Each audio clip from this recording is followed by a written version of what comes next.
ZXi plus की जितनी भी फीचर्स हैं मैं सारे उसके साथ रिच कर दूँ। अगर आप इसमें स्क्रीन में देखेंगे तो स्क्रीन में एक एडिशनल इसके साथ हमें वो बैक व्यू कैमरा मिलता है। अच्छा अच्छा, तो वो बैक व्यू कैमरा हमने इसमें लगवा लिया एडिट। हाँ। बहुत बड़ी बात कर रहा हूँ, हाँ। लेकिन फिर भी अगर आपका लुक एंड फील अगर आप इसको कंपेयर करते हैं जीप कंपास के साथ तो आपको बहुत ज़्यादा सिमिलैरिटीज़ दिखती हैं। अभी 18.9 है, वरना मेरे जैसे ड्राइवर आप देख सकते हो कि लगभग 19 का एवरेज मुझे ये गाड़ी दे रही है। 19 का एवरेज निकालते हो? बिल्कुल। नमस्कार दोस्तों, आपका फिर से एक बार स्वागत है एटीजी में। मेरा नाम है आकाश और आज हम बात करने वाले हैं ब्रेजा ZXi के बारे में। ये जो ZXi है लगभग 2021 का मॉडल है, ZXi वेरिएंट है। देखिए मारुति की ब्रेजा जो है अपने आप में, और मारुति की सिर्फ यही गाड़ी है जो 4 स्टार रेटेड गाड़ी है, और बाकी गाड़ियाँ तो उसकी सब जानते ही हैं। काफ़ी बिकी है अपने सेगमेंट में, और अब तो खैर 2016 के आसपास लॉन्च हुई थी।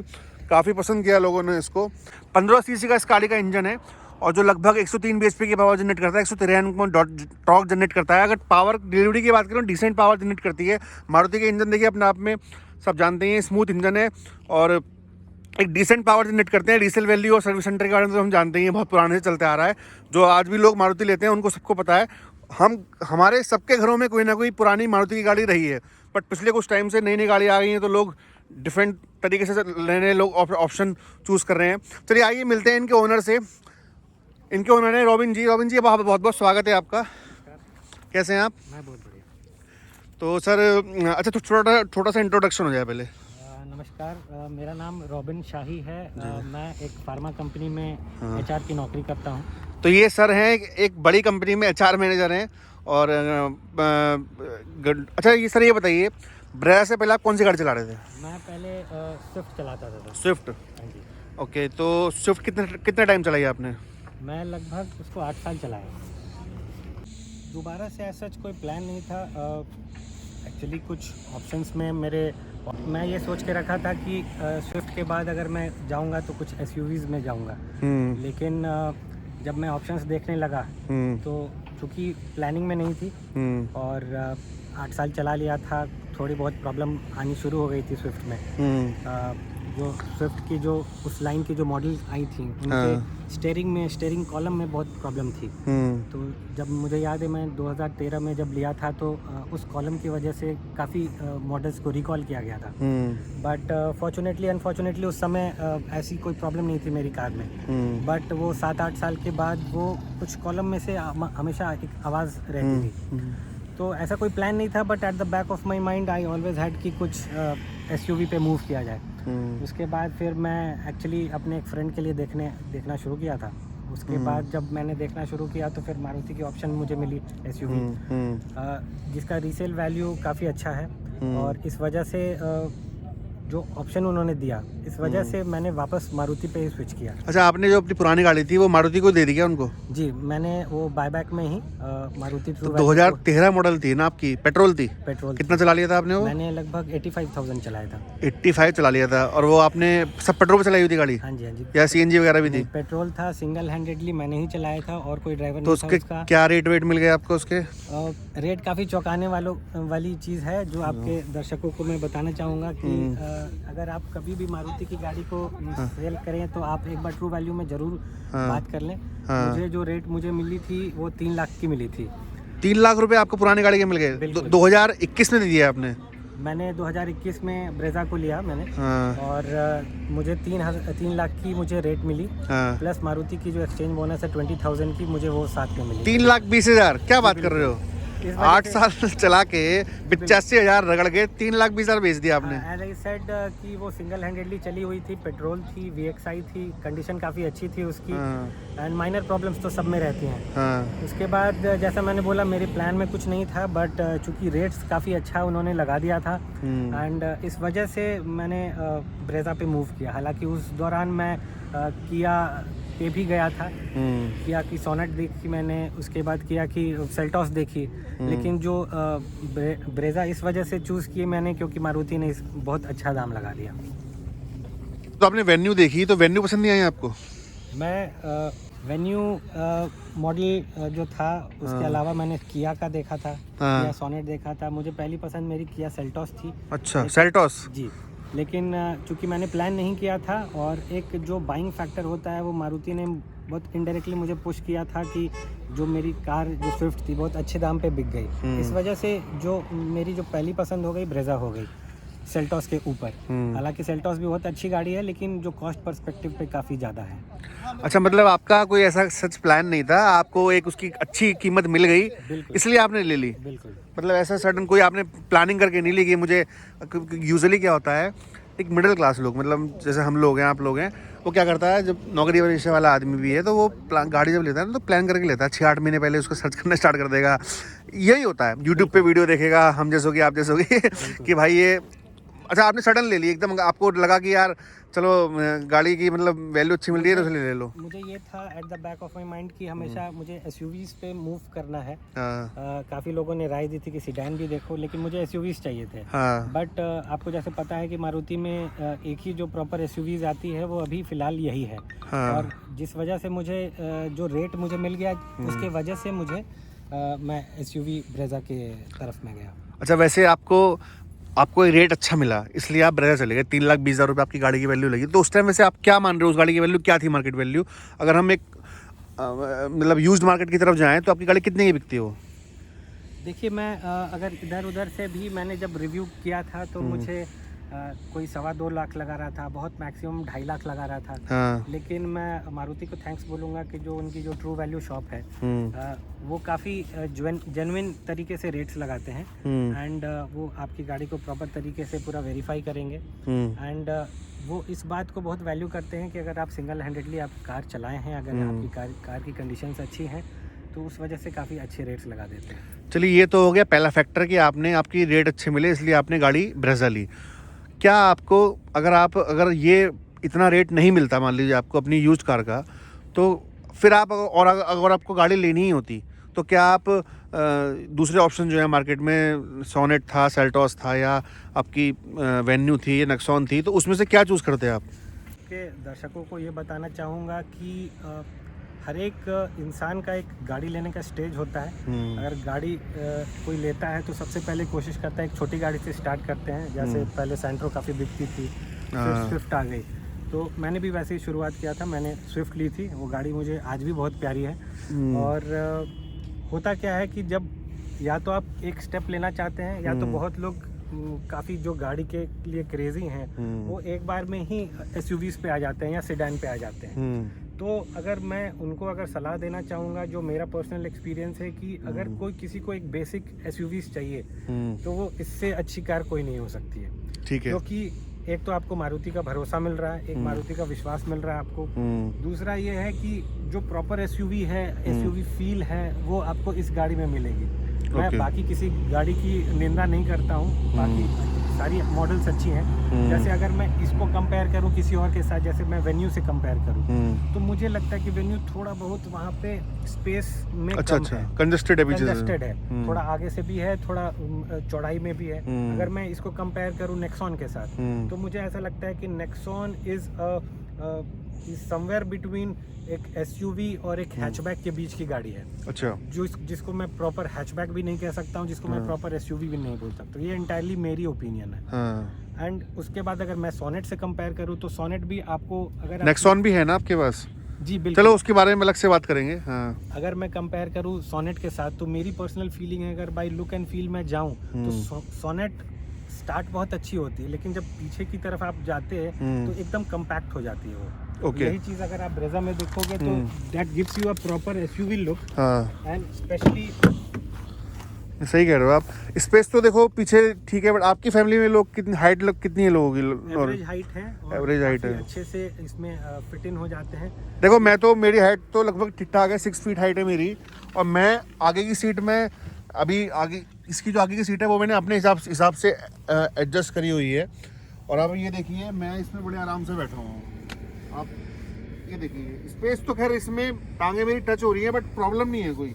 अब मैं ऐसे बैठा हूँ आराम से, और मैं समझता हूँ इस कैटेगरी की गाड़ियों में डिसेंट स्पेस है। मतलब बहुत ज़्यादा स्पेस अगर किसी को चाहिए तो डेफिनेटली आपको थोड़ा ज़्यादा पैसा खर्च करना पड़ेगा, और इस कैटेगरी की गाड़ियों में ये डिसेंट स्पेस है। तो ये आप ठीक कह रहे हो। जो सोनेट है ना, सोनेट और जो वेन्यू है उसमें स्पेस थोड़ा सा ना यहाँ पे कम है। बट सोनेट का जो बूट स्पेस है ना, वो उन्होंने क्या करा है, वो बढ़ा दिया है। बिल्कुल। मैं भी जब देखने गया था तो मेरे जो मित्र हैं वो करीब आपकी हाइट के हैं। हाँ तो जब वो ड्राइविंग सीट पर बैठे तो बस इतनी सी डिफरेंस थी उनकी। हाँ। हालांकि मैं उनकी हाइट का नहीं हूँ, लेकिन वो एक फ़र्क समझ में आ जाता है कि आपको अच्छा, आपकी हाइट पे एक फ़ायदा भी है, आप मतलब आपकी हाइट 5, 6, 7 के आसपास होगी, तो मतलब किसी भी गाड़ी में कोई प्रॉब्लम नहीं होती, आप हर जगह इजीली मतलब कहीं हर जगह फिट हो जाते हैं। और आजकल मज़े की बात है कि हाइट एडजस्टर भी आपको हाँ, सही ड्राइविंग बात सीट है। पे ज़रूर मिलता है। तो मैं जो पीछे की बात कर रहा था, तो आप अगर सोनेट से कंपेयर करें तो ये पीछे आपको काफ़ी एक डिसेंट सा बॉक्सी सा फील आता है। हाँ। जो ब्रेजा के लिए कहा भी जाता है कि एक बॉक्सी सी फीलिंग आती है। हाँ। और मेरा पर्सनल ओपिनियन है कि अगर आप जीप कंपस से हाँ। अगर इसके डिज़ाइन को कंपेयर करेंगे तो आपको बहुत सिमिलैरिटी मिलती है। हाँ। बहुत बड़ी बात कर रहा हूँ, हाँ। लेकिन फिर भी अगर आपका लुक एंड फील अगर आप इसको कंपेयर करते हैं जीप कंपस के साथ, तो आपको बहुत ज़्यादा सिमिलैरिटीज़ दिखती हैं। अच्छा, मैं एक बात बताऊँ आपको कुछ लोगों ने पता क्या है, आगे की जो लाइट है ना, और जो आगे की लाइट हो गई, और जो उसका आगे का जो ग्रिल होती है, जी, बिल्कुल, वो वो जीप जीप कंपस वाली लगाई हुई है बहुत बिल्कुल, लोगों ने। बिल्कुल। तो आप वहाँ से समझ सकते हैं कि जो ग्रिल है वो कॉपी किया जाता है जीप कंपस का। तो बहुत मायने में अगर आप पीछे से अगर रेयर व्यू मिरर से अगर आप इस गाड़ी को देखते हैं तो एक झटके से फीलिंग देती है कि जीप कंपस ही आपको जा रही है। सस्ती जीप कंपस। सस्ती जीप कंपस, बिल्कुल। और डेफिनेटली देखो, वो 27-25 लाख से ऊपर की गाड़ी है, और ये 10-11-12 लाख वाली गाड़ी है। बट ठीक है, मतलब लुक्स जो है वो सब्जेक्टिव होते जी। हैं, बट तो हाँ। मैं आपके दर्शकों को यही बताना चाह रहा हूँ कि अगर किसी को भी एक अपनी पहली एसयूवी खरीदनी हो ज़िंदगी में, हाँ। तो वो डेफिनेटली इसको कंसिडर कर सकता है। ज़रूर कंसिडर करें। बिकॉज इसका जैसे मैंने बताया लुक एंड फील बहुत अच्छा है। पूरा आपको एक बॉक्सी सा एक डिज़ाइन मिलता है। एंड जो आप अंदर आप बैठिएगा, इसके जो डैशबोर्ड्स हैं,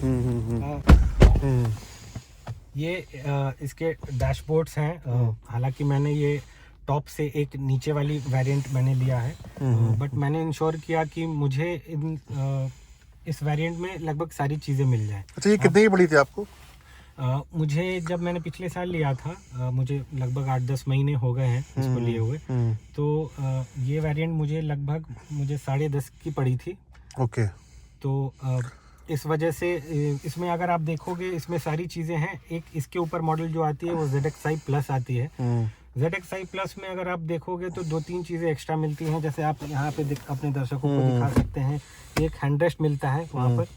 जी, जो आपने आफ्टर मार्केट लगवाया हुआ है। जी, ये मैंने बाद में लगवाया है। तो मैंने क्या इंश्योर किया था कि मैं ZXi लेके उसको ZXi प्लस की जितनी भी फीचर्स हैं मैं सारे उसके साथ रिच कर दूं। अगर आप इसमें स्क्रीन में देखेंगे तो स्क्रीन में एक एडिशनल इसके साथ हमें वो बैक व्यू कैमरा मिलता है। अच्छा। तो वो बैक व्यू कैमरा हमने इसमें लगवा लिया एडिशनल। अलग से लगवाया आपने? जी बिल्कुल। और उसकी क्या कॉस्ट आई? देखिए, लगभग मैंने जितने भी एक्सेसरीज हैं, आप मेरी गाड़ी अंदर से बाहर से देखिएगा तो हमने सारी चीज़ें कंसिडर की थी। तो लगभग मुझे 23,000 से 25,000 के अंदर सारा चीज़ मुझे एडिशनल आ गया था। वही मैं ZXi प्लस में जा रहा था तो उस दौरान मुझे 1,00,000 सवा लाख से 1.5 लाख रुपए ज़्यादा पड़ रहे थे। तो मैंने इस तरीके से लगाया था कि प्लस मुझे जो अलॉय व्हील्स में वहाँ पे डिफरेंस ये है कि कलर मिलता है। यहाँ पे एक सिंगल कलर में आपको अलॉय व्हील मिलता है, लेकिन जब आप रोड पे चलते हो तो alloy wheel is alloy wheel. And secondly इसमें एक फॉग लाइट्स हैं, जो फॉग लाइट ZXi प्लस में मिलते हैं बट इसमें नहीं मिलते हैं। तो फॉग लाइट उस दौरान मारुति से आ नहीं रही थी, जिसकी वजह से उन्होंने लगाया नहीं। बाकी आपको लगभग सारी चीज़ें आपको सिमिलर इसमें दिखेंगी। एंड ये स्टीयरिंग कंट्रोल है। इसमें सारी चीज़ जो बेसिक मैं आपके दर्शकों को ये बता रहा था कि आप बेसिक SUVs में कंसिडर करें, क्योंकि एक किसी की रिक्वायरमेंट क्या होती है कि कम से कम एक ब्लूटूथ डिवाइस हो, फ़ोन लेने करने में आसानी हो, एक स्टीयरिंग में कंट्रोल होनी चाहिए, और सबसे इम्पोर्टेंट एयर बैग होनी चाहिए। एयर बैग वो तो आजकल 2 तो मिनिमम आ ही रहे हैं सब में। तो इसमें कितने एयर बैग हैं? 4 होंगे इसमें? 2 हैं। 2 ही हैं इसमें जी भी? बिल्कुल। और स्विफ्ट से मूव करने की रीज़न भी यही थी कि एयर बैग्स उसमें नहीं थी, और एक कम से कम एक बेसिक रिक्वायरमेंट होनी चाहिए कि एयर बैग एंड ABS आपके गाड़ी में हो, तो सही बात है। थोड़ी सेफ्टी पर्सपेक्टिव। और लोग ना, जब आपने स्विफ्ट ली होगी, मेरे पास भी थी स्विफ्ट, उस टाइम लोग इतना अवेयर नहीं थे।